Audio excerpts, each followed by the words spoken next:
So Zane Dash is joining us today. He's a first-year Moorhead Kane Scholar at UNC Chapel Hill. He's majoring in neuroscience and chemistry and on a pre-med track.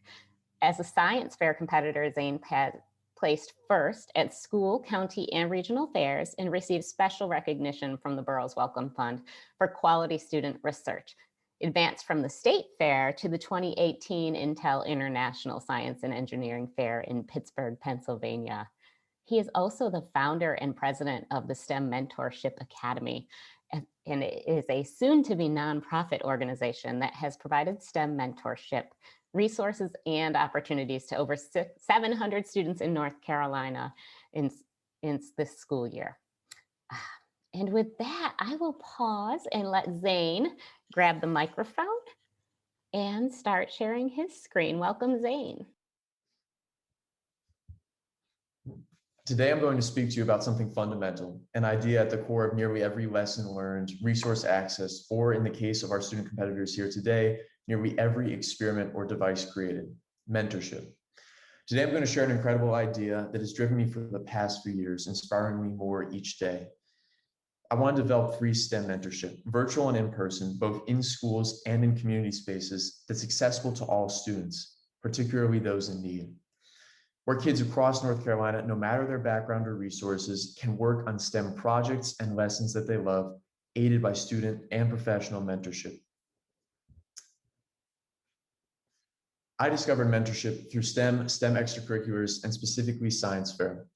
In middle school, my science Olympiad teacher encouraged me to apply my passion for STEM to studying the human body, the solar system, and much more. I want to show you some of those interests on this slide. In high school, 2 STEM teachers taught me to use my growing skills to create incredible opportunities and to guide myself along a path of academic and extracurricular STEM education.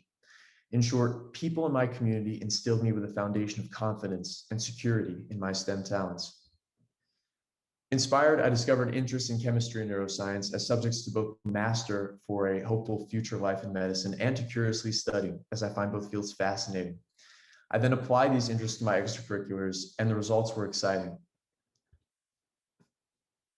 In science fair, I earned first place awards within my school and region, second place at the state fair, and a spot at the 2018 Intel International Science Engineering Fair for a project that I completed almost entirely without others' guidance. Over my first 3 years in science fair, I analyzed styrene concentrations, Gen X levels, and in my freshman year, the sodium levels of potato chips. And these interests helped me to reach opportunities like ISEF that I could only have dreamed of years earlier. Yet my experiences in STEM sparked me to, in the words of the 2018 ISEF, think beyond my own path. At the International Fair in Pittsburgh, students and judges told me that very few projects qualified without the support of parents, teachers, university research faculty, and others. As students from across Pennsylvania attended ISEF's Outreach Day, a few groups of kids from rural parts of the state told me that they had no idea how to begin a scientific research project like mine. At a variety of science fairs, I found that students from some schools were often simply in greater attendance, and they often had more success. This extended just beyond science fair. In Science Olympiad, teams and students with the most resources in terms of time, funding, personnel, and other forms of support advanced to and dominated competitions ranging from the regional to national level. I had seen this, but consider this. What if students without resources could compete with their ideas and talents with the guidance of mentors like those I had benefited from in my own life?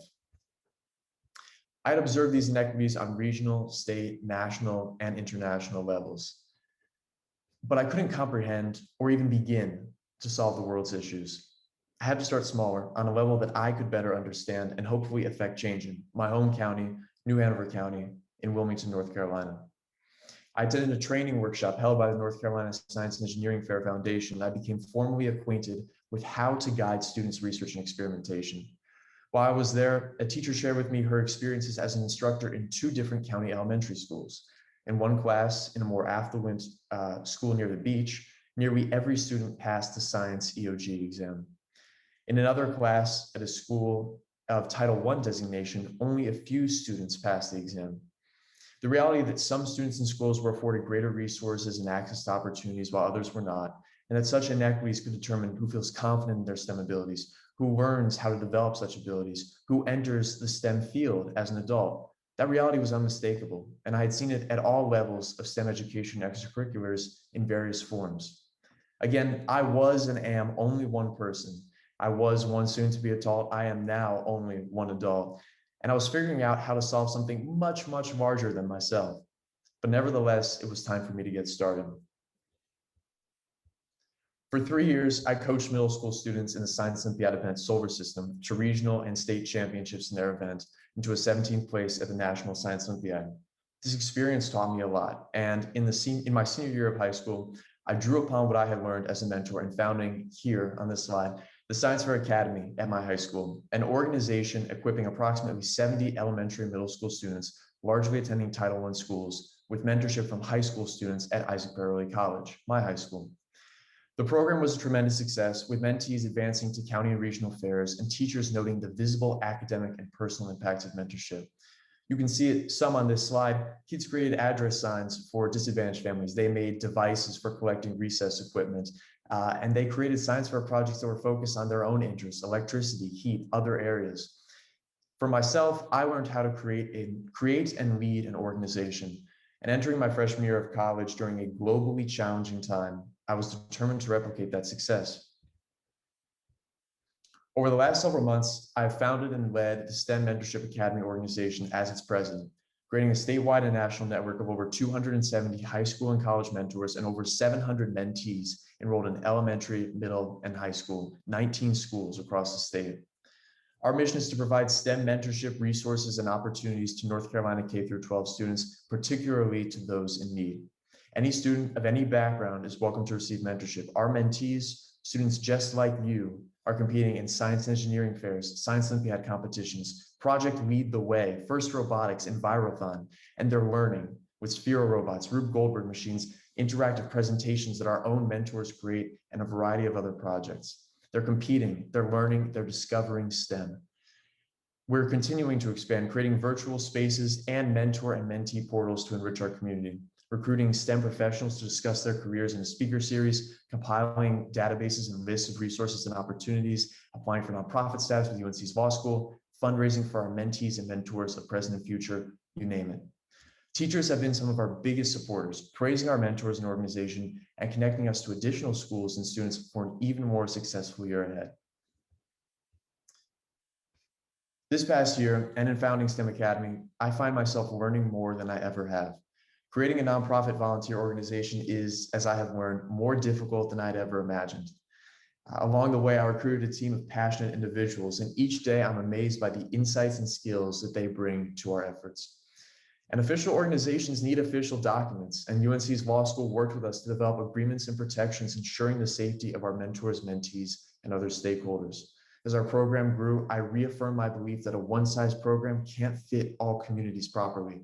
So we're working to create grassroots, community-focused chapters across the state of students just like yourself.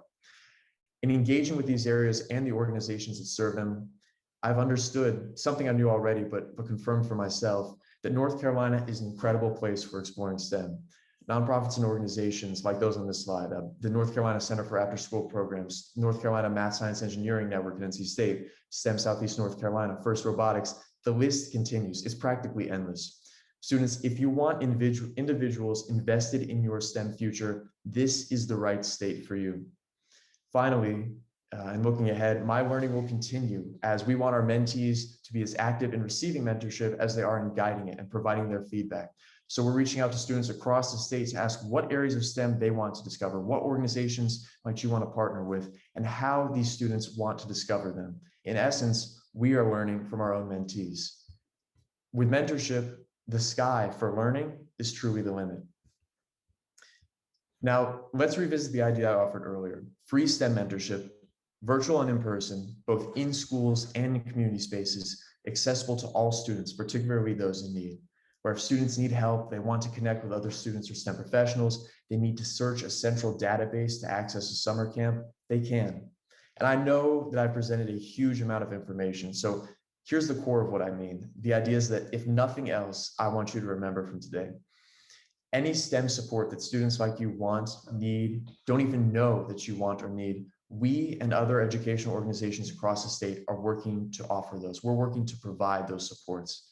It will take time, but this lofty goal pictured on this slide is truly achievable. I wouldn't be speaking before you today without my own mentors, my own team within my organization. And so now and in the future, remember and thank those who helped you, those who made your journey possible.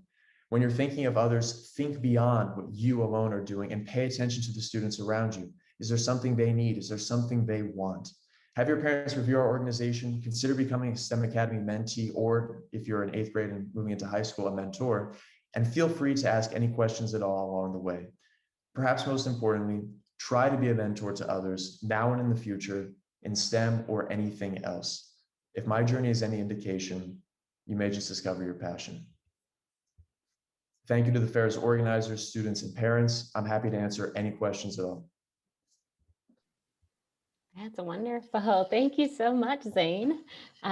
This is now your opportunity. Our participants, you are welcome to drop questions into the chat.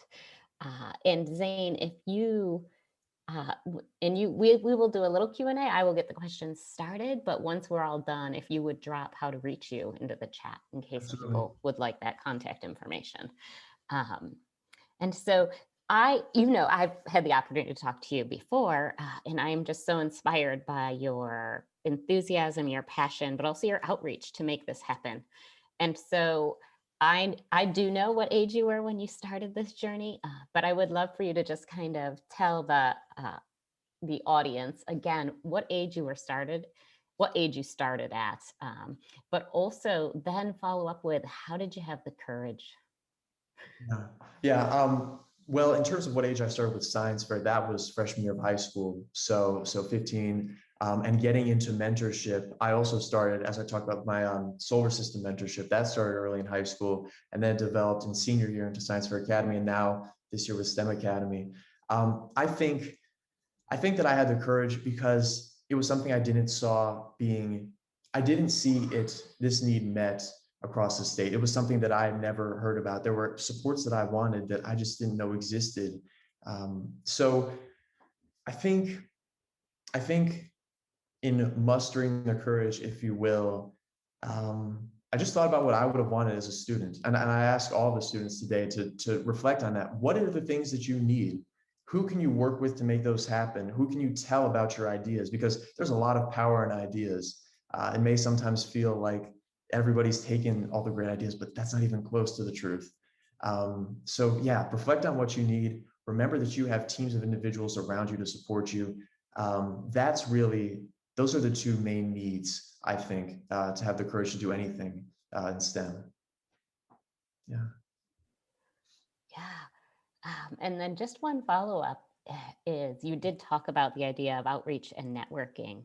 And it is something I think a lot of us are uncomfortable with, but I would love for you to just talk a little bit about that experience and kind of how you found your way. Yes, absolutely. Yeah, outreach and networking, that's very much a process where you learn it as you're doing it. And I would just say to all the students out here, I don't know exactly how you got here. I don't know the backgrounds of your projects, but one of the best things you can do is just search up something you're interested in. So, okay, I want to learn about neuroscience. I want to learn about chemistry, maybe something about how the brain works. Search up what you're interested in and find people who are looking into that. So if it's at a university, if it's in your area, if it's a student study group, whatever it is, look for those opportunities and then just send an email. Just send an email. That's the easiest thing in the world. You don't need to make a phone call. People are never intimidated by your reaching out. The worst they can do is not respond, but that's rarely the case. So try making that first initial connection, and I promise you things will only develop from there. I made a few connections in the fall, and by the spring, I was having to schedule calls with people every week and learning all about things that I had no idea about before.